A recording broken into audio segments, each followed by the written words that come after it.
avocado.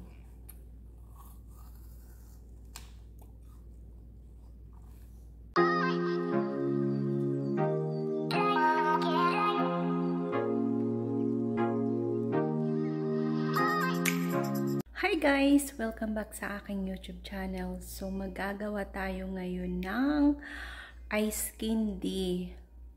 Yung flavor naman niya ay avocado. So, tara, umpisahan na natin. Atin ng 4 na avocado, powder milk, at cornstarch, evaporated milk, condensed milk, sugar, at yung plastic na ilalagay natin yung candy. Kailangan din natin ng water, 8 cups. Ang gagawin natin guys ay, wala kasi akong blender. So, ito lang muna ang gagamitin natin. Kasi dudurogin natin yung atin avocado. Yung durog na durog talaga.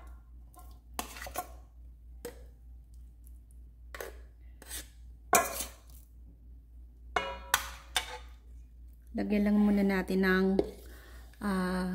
evaporated milk ng konti para madurog, para mabilis madurog.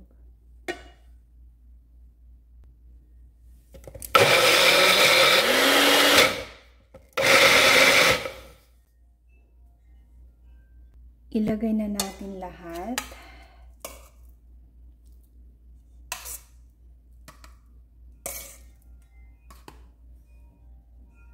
Iubos na rin natin itong maliit na evaporated milk para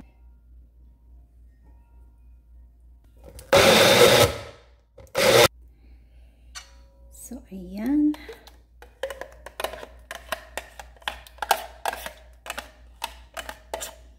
ganyan yung gusto natin.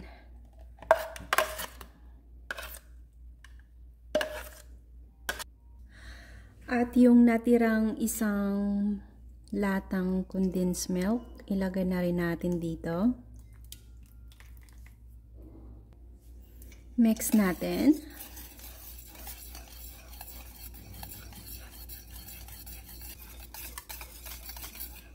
At next, yung condensed milk.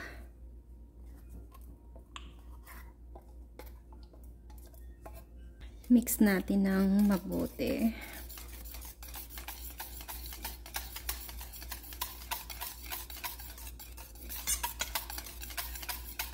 Ayan, okay na to. Next naman, meron tayo ditong 8 cups na water. Tapos, ilalagay natin yung cornstarch. Pero, hindi ko pa binubuksan yung apoy. Ilagay natin yung cornstarch natin. Haluin lang natin ng mabuti. Again, hindi ko pa binuksan yung kalan. Haluin lang natin ito ng mabuti para walang buo-buo.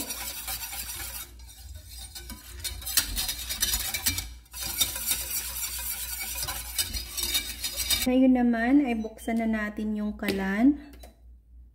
Natin hanggang maluto na yung cornstarch. At hindi natin iiwanan para hindi nang haluin hanggang maluto yung cornstarch. Medyo nakakangawit lang paghalo. Pero go lang, kaya natin to.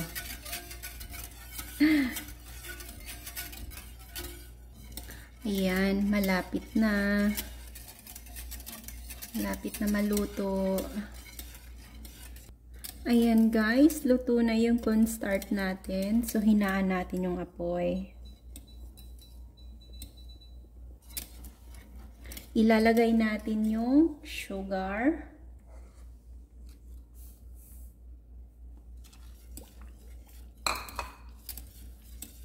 Mix lang natin uli.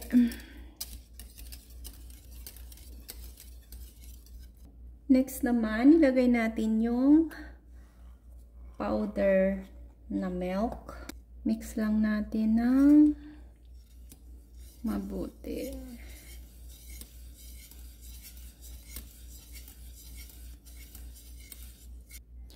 Medyo natunaw naman na yung ibang powder milk, pero meron pang buo-buo. So, tunawin lang natin hanggat mawala yung mga buo-buo.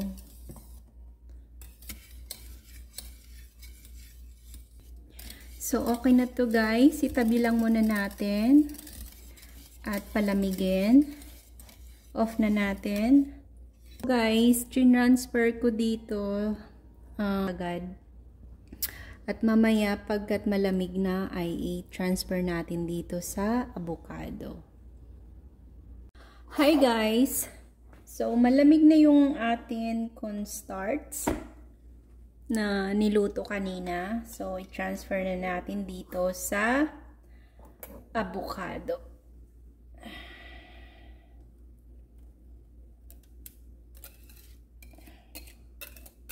Atin ng maigi.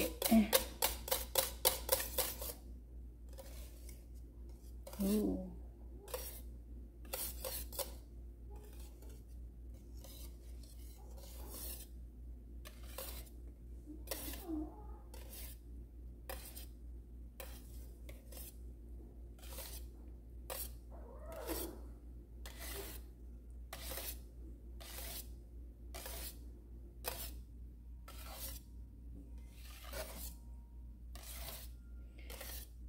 Parang gusto kong dagdagan ng another 1 cup na water kasi parang ang lapot niya.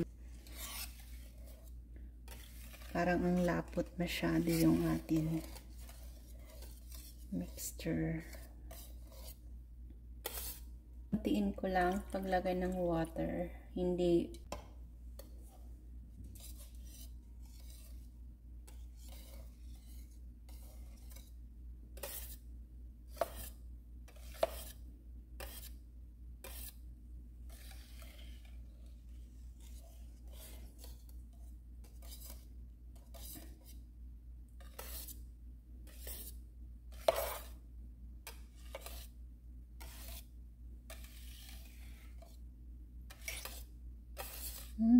ang sarap ng amoy.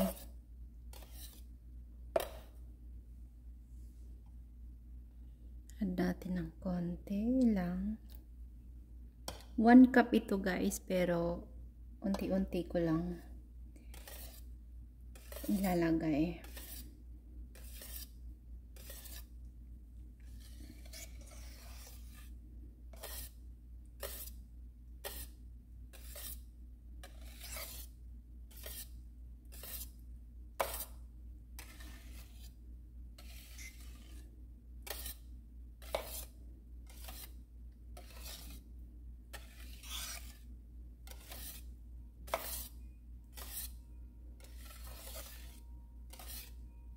Okay. Lagay pa natin.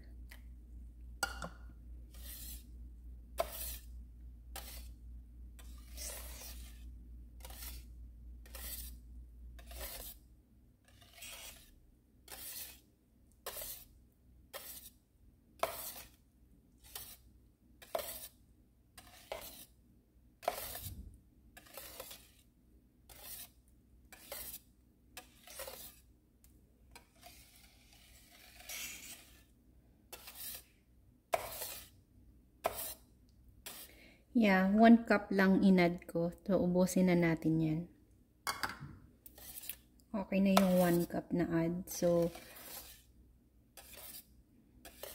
okay na to. Tsaka, tikman natin kung okay na yung tamis niya. Kung kulang pa yung tamis, mag-add pa tayo ng sugar or kaya condensed milk.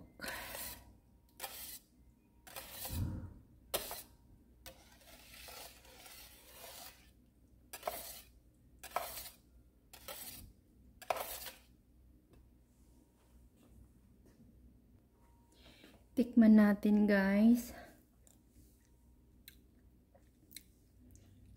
Dadagdagan ko pa ng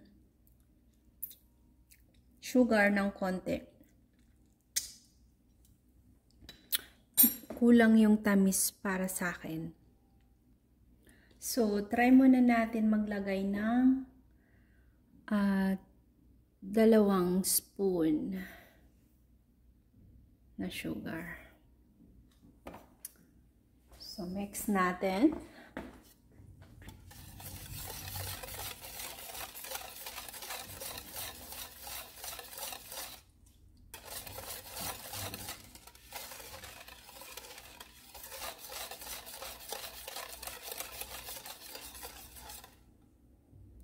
Tikman natin ulit, guys.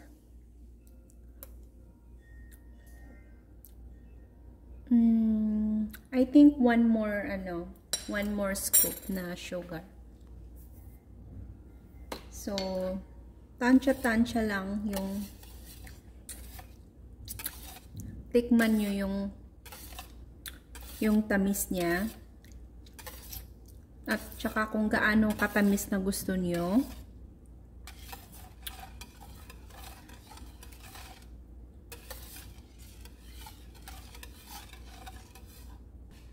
So guys, nag-add pa ako ng another 1 tablespoon. So bali, 5 tablespoon ang dinagdag kong sugar. So nasa sa inyo lang yan kung gaano katamis ang gusto nyo na ice candy. Pero sa akin, para sa akin yung lasa niya ay okay na, yung tamis niya. So next ay magbabalot naman na tayo. Ay, sa plastic. Ang laki pala ng plastic na nabili ko. Pero okay lang yan. Hindi naman natin to ibibenta. Pang ano lang. Pangkain lang.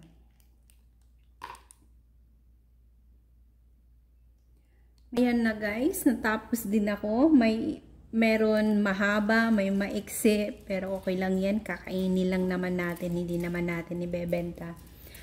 So, ikakat ko yung end. Yung ano lang, yung mahaba. Yung kunti lang ganyan.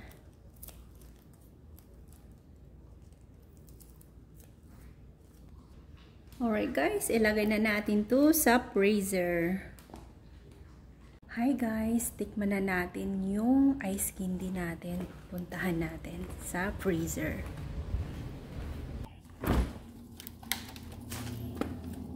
Kuha tayo ng isa. Ito na. Tikman na natin. Pasan ko. At naglagay ako ng tissue kay malamig.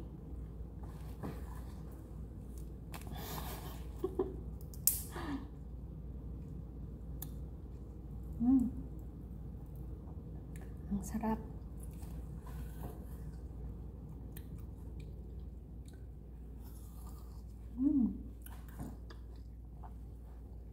Ang sarap.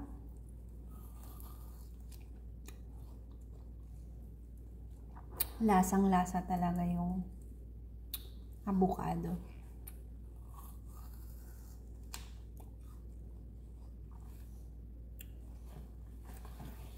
Thank you guys. Thank you for watching.